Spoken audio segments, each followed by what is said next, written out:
So what do these people need to get started? Why aren't they starting? We all know the answer is fear.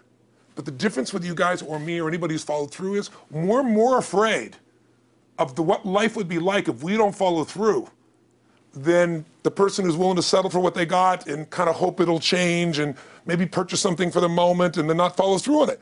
It's almost like people, overachievers, have a little more fear. They're a little more afraid of missing out. They're afraid of not being there, or they got a strong enough reason to follow through. So I'd say if you're looking at home, you want to give somebody some value, go, where do I start?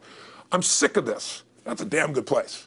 That's probably why they bought the product in the first place, but now they're not. To escape from that for just a minute. What's that? They bought the product to escape from that state. Just for a moment. Yeah. So, because well, guess what? What makes people excited is progress.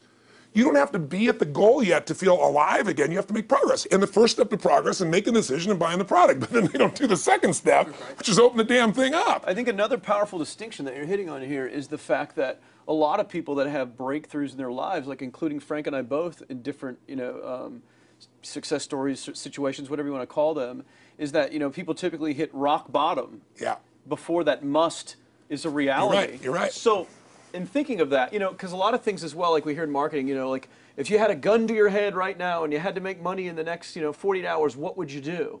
And that really resonates with people. But so I just wanted to bring this into the conversation because I think a big part of the market of all these people aren't people that have their backs completely against the wall yet. That's right. Okay, so they're not in a must situation yet. They're in a desire situation where they're okay in their lives. They do have big dreams and ambitions. They do want greater things, but it's not pushing them yet to the point where they will do what it takes to master have the something. Must. So what do you think? How do people go from not having their backs against the wall when they have no choice to say, I'm totally sick of this, to conditioning their minds to go from their situation where they are, which may be okay, to getting something greater? Well, think about this. What pisses you off and what excites you is all relative. $300 a week, no, $2,500 excites him more, that memory to this day, than even the $1 million, he did in his first 24-hour version, right? Or you breaking the 4 minute mile, $1 million. That must have been out of your mind. Tell me about that for a second. What did that feel like? You make $1 million in 24 hours. Nobody in history of the internet's done it. Euphoria. Yeah. It was unbelievable. What was your? It wasn't even about the money. That's exactly right. That's exactly right. It wasn't really about the money. No, it wasn't. I wasn't thinking like, oh, that's how many cars I can buy. No. It just wasn't. It was just breaking through like another barrier of progress. So at that point, it wasn't about your back to your wall. At that point, what it was really about... It was a further point for my fear, is what it really was. Further point for your fear, and for some people, and I think in some cases, it's also a recognition of who I am and what I'm capable of. So for somebody whose life is already great, this is about, what if I could take on another skill that could create more freedom for my life? And just saying, I'm not having to go out and try and do it all perfectly right now. What I'm going to do for the next 8 weeks, I'm going to create a little ritual. I'm going to do one thing a day to condition my mind, right, so that I get strong, so I follow through. I'm going to read something. I'm going to listen to something. I'm going to immerse myself. I'm going to go for an intense jog, or I'm going to go lift weights, but I'm going to do it consciously to get in a state where I'm going to follow through. That's number one, because people follow through when they're in state. Second, I'm going to get clear about why this is a must for me. It's not because my back's against the wall, but because I want to master an area of life that could create some freedom. I'm not going to master it overnight, but I got the system, I got the plan. I'm going to do one thing a day. I'm going to work on one subject a week. This week's going to be about figuring out what the right product or industry is. Next week's going to be basics of building traffic. And each week I'm going to make a little progress, and I'm going to get to a goal, whatever that is. I'm going to make $1,000, my $300 in a week. I'm going to get to my $2,500. That first $2,500 is the most excited. Unbelievable. The first $300. I remember it's the most life-changing too. It is the most life-changing. I remember I was supposed to be a truck driver, making $24,000 a year because I'd be making the most anybody in my family had ever made. How'd that work out for you? Yeah, real well. Thank God I'm not driving a truck, right? I think you could pull the truck. I figured out I could pull it with my finger, man. I could do it with my teeth. I could pull it with my teeth, right? 36 grand a year was the goal. If I could make 3 grand in a month. When I did that, was out of my mind. And then it was like, could I make 10 grand a month? Then it was 10 grand in a day, then 100 grand a day. Then could I make $1 million in a day? I had a day where I made $400 million in a day. The stock value of the company I took public, my personal stock. But it was probably after I did it, though, so it doesn't really count. I'm just joking with it. You're right. People don't remember who's first, Tony. 400 million, $1 million, yeah, who cares? Who cares? No, I'm not saying that's to brag. amazing, though. I'm not saying to brag. Of It's course. because they told me when I was on stage, I had this audience of about 15,000 people at the Continental Center. It was during a stretch break. I was doing what I loved, rocking the house. Everybody's going crazy. And they go, the stock's worth $400 million right now. I was like, wow, that's cool. It's like, Okay, I don't want to sound stupid. It's like, what's next? And I went right back to what I loved. Once you break through, then it just becomes a game. The people that are getting your products have not yet broken through in most cases. The breakthrough happens by conditioning your mind every day, by feeding it a role model or story. It's putting yourself in a peak state where you follow through by getting physically strong. It's creating a little ritual of doing a little bit each day, and then you get momentum. But the most important thing of all is what we started out with. Why? Absolutely. Why is it a must for you? It doesn't have to be you're against the wall, but it has to be something you're hungry for, because the only difference in people is hunger. And if you're not hungry, get around people that are hungry and something will hit you. You watch a conversation, you get around people that are doing better, and all of a sudden you start going, my life sucks. I remember I went to a guy in LA. He's one of the most multi-billionaire guy, I'll never forget. And I lived in the Del Mar Castle, and I was really proud. That was like the symbol of me having taken myself from being poor to providing for my family this great place. It's built from castles in Europe overlooking the ocean, not far from you. And I went to this guy's house. He's a billionaire. He took me down to his wine cellar. I don't even drink wine. Went through this whole thing. At the end of the night, I was depressed. I lived in the Del Mar tenement, as far as I was concerned. I really was. I was like, I live in a crappy place, and all my standards changed. All of a sudden, I wasn't willing to settle for living that. All of a sudden, my back was to the wall in a different way, because as a man, I knew I was capable of more. So people can change their standard by getting around where it's better. People can change their standard by getting associated with what's true, like the bills they got to solve, the problems they got to do it. Or they can do it because they're excited, because it's something new they want to take on. Everyone's different, but they got to find the why, and they got to come up with some daily rituals to get them going, and just do a step at a time. That's where you get momentum. Awesome. That is awesome. So, think about what's the holy grail between somebody taking action or not. It's one word: certainty. When somebody is absolutely certain, the common word is believe, right? But you can believe at a general level, or you can believe what's certain. When you're absolutely certain that if I do this, it's going to get that result, and that result's going to change my life, you'll do it. When you think it absolutely is not going to work, you're never going to do it. The middle no man's land of maybe it'll work, maybe it won't, that's the piece that kills people, right? So if it's a must for you, you got to make it work, right? In our case, right? That's an example.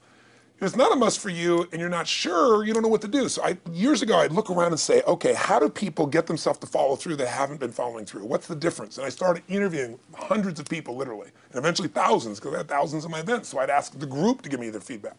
And I came up with this model. It's like the holy grail of belief, or the holy grail of momentum. It's like the difference between what makes the rich get richer and the poor get poor, right? And the difference we all know is mindset, but like, how's that built? So this is what I did. I created stupid little 4 little boxes, and I'll scribble it here for you.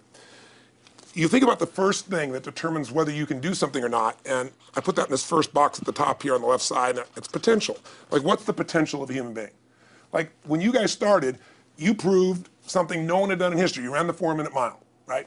For golly knows how many centuries, they're trying to run a 4-minute mile. Roger Bannister does it. How did he do it? Do you remember? You did it in this industry, right? You made $1 million in a day. No one had ever done that in history, right? After you did it, a bunch of other guys are doing it because it became possible. Roger Bannister didn't just go physically practice. He made a shift in his head. He practiced in his head because he could never achieve it physically, so he had a change in his head first so that the result became certain enough he believed it, and then his body got him through. After Roger Bannister ran that 4-minute mile, within 2 years, 37 people ran a 4-minute mile. Wow. When no one in history had ever done it. Now here's how it works. The potential for anybody getting your product is extraordinary. They could do what you've done as much, more or less. They can do whatever they want to do. The potential's there. The market's proven that.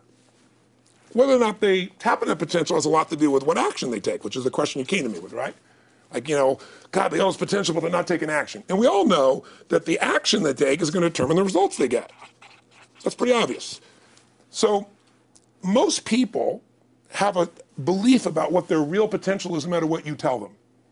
And that affects how much action they take. And of course that affects the result. And then ironically, that result reinforces their belief. And then that belief affects it. So I'll give you an example. Let's say a person has unlimited potential, we all agree. But they take little action, little results. Why? Because they have to start with a problem with their belief. They don't believe it's really going to happen for me. Maybe for Frank Kearns because he's got the cool hair and stuff, or maybe it's for you because you're so driven, but it's not me. Maybe Tony Robbins because he's a freak, got these big teeth. Whatever their thought process is, right? They got this thing, right? But what happens is, if you believe that there's very little potential, how much action are you going to take? Nothing. Nothing, little. And when you take little potential with a little action, what kind of results do you get? lousy little results. And when you get little results, what does that do to your belief? You go, see, I told you this was a waste of time, told you this wouldn't work. And then what happens? You tap even less potential. You take even less action. You get even worse results, and your belief gets even weaker. And this sucker feeds on itself until you are in a downward spiral. It's poisonous. It's poisonous and it's self-fulfilling. Now, what if something could happen that could come along and fill you with a sense of absolute certainty? Not like I believe, but mean where you know. In you guys' case, mine as well, we knew because we had to. Because we burned the boats. There was no other option. We had to find a way. We weren't going to live that way. We all did it in different ways and for different reasons, but in essence, that was it. If you get yourself in a state of certainty that this is going to work, I'm going to find the way, and if this doesn't work, I will make the way, then you tap a lot more potential. And when you're certain in your potential, you take massive action. And when you take massive action, you really believe in something, you get great results. When you get great results, your brain goes, see, I told you I was a stud. I told you this thing would work out. Now you're even stronger. You tap more potential, take greater action, greater results. That's how you went from $300 in a week to $2,500 in 5 days to $100,000 in a month to $1 million in a day. Same thing with you. And we get momentum. That's why the rich get richer and the poor get poorer. Now some people go out and they go, well, I'm going to take a bunch of action. All right, I'm going to open this product. I'm going to try it. And they'll say to you, I even did it. But it's like a salesman who goes and knocks on the door, and he knocks on 100 doors and says, you don't want one of these, do you? yeah, exactly right. You know? And even if he doesn't say it verbally, his face says it because he doesn't believe it's going to work. So his voice, his body, the execution is so weak. Maybe if he talks to 100 people, somebody's going to buy out of pity. They don't want his kids to starve, right? But he's not going to get the result. So the core difference in people is how do you produce certainty when the world isn't giving it to you? You go out and you try. In your case, you're 100,000 in debt and nothing's working. How do you keep yourself going? The way you did it, the way I did it, the way you're doing it, we may not have done it consciously, is we didn't change our potential, that was there. And it wasn't even taking more action. Taking more action with a belief it's not gonna work, it's not gonna change anything. We got results in our head that made us feel certain as if it had already happened. True or false for you? True. Right? So give me an example so people know I'm not just making this crap up. Well, I mean, just like when I had nothing, I already knew I was driving like Ferraris and Porsches and stuff because I always wanted those cars. I already knew I was going to have them. It was inevitable. Right. I inevitably, that was just my inevitable outcome. But how did you do that? Did you have a ritual? Did you think about it regularly? Was it one time you thought about it, or was it something you had an obsession towards? I had an obsession towards it. I mean, I used to work at a video store, which was the last job I ever had in my life. Thank God. And I used to go to work almost every day, and I used to bring 2 magazines with me to read on my breaks. Entrepreneur magazine, just to read about business and everything else, to read about what other people are doing, look for role models. And I used to carry an auto trader with me.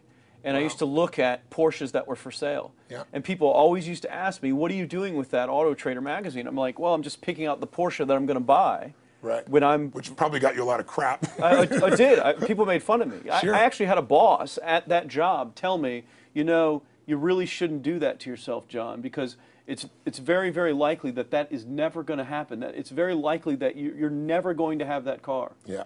That's the kind of belief he was trying to put in my head.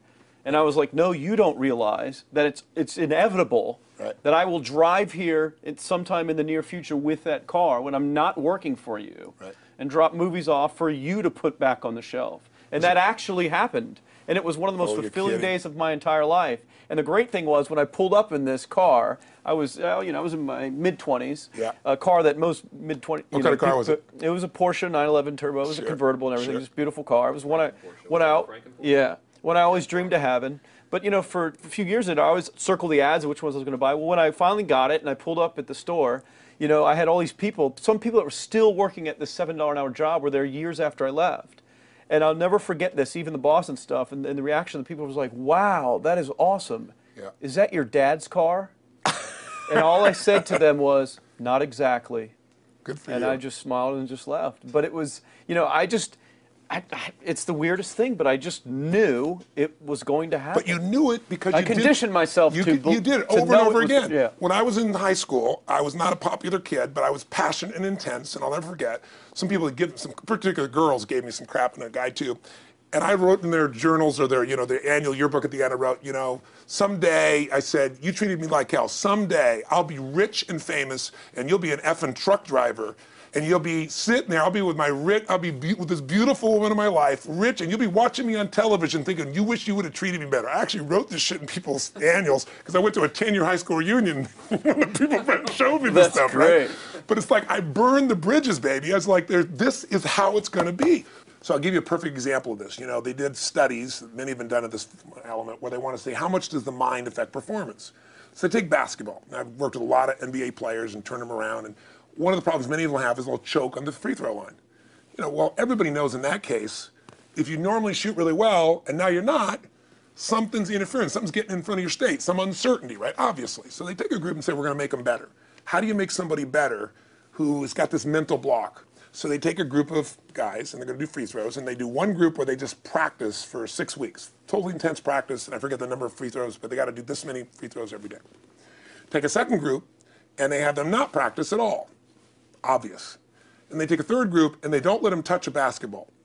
All they do is have them practice in their mind, but the key is, it's not practice makes perfect, it's perfect practice makes perfect, as corny as that sounds. So these guys see themselves making the shot every single time, conditioning their mind and body that it's perfect every time. They're not interrupted by a reality that would screw with them. So at the end of 6 weeks, they tally it up, and now they give them a test to see who has the highest free throw percentage, success. What do you guess it's going to be? Well, the obvious person says, obviously, it's not the guys that didn't practice, but which one is it, the mind, or is it the ones that actually practice? I'm assuming the mind. Yeah, you would assume it because it's true. Right. You intuitively know the truth, that practicing's not enough. It's getting yourself so certain so many times that now when you go to do it, there's no hesitancy and you execute. It's having that absolute certainty that makes you tap your full potential, take massive action, get massive results, be reinforced to having stronger belief. This is what makes somebody a star at anything.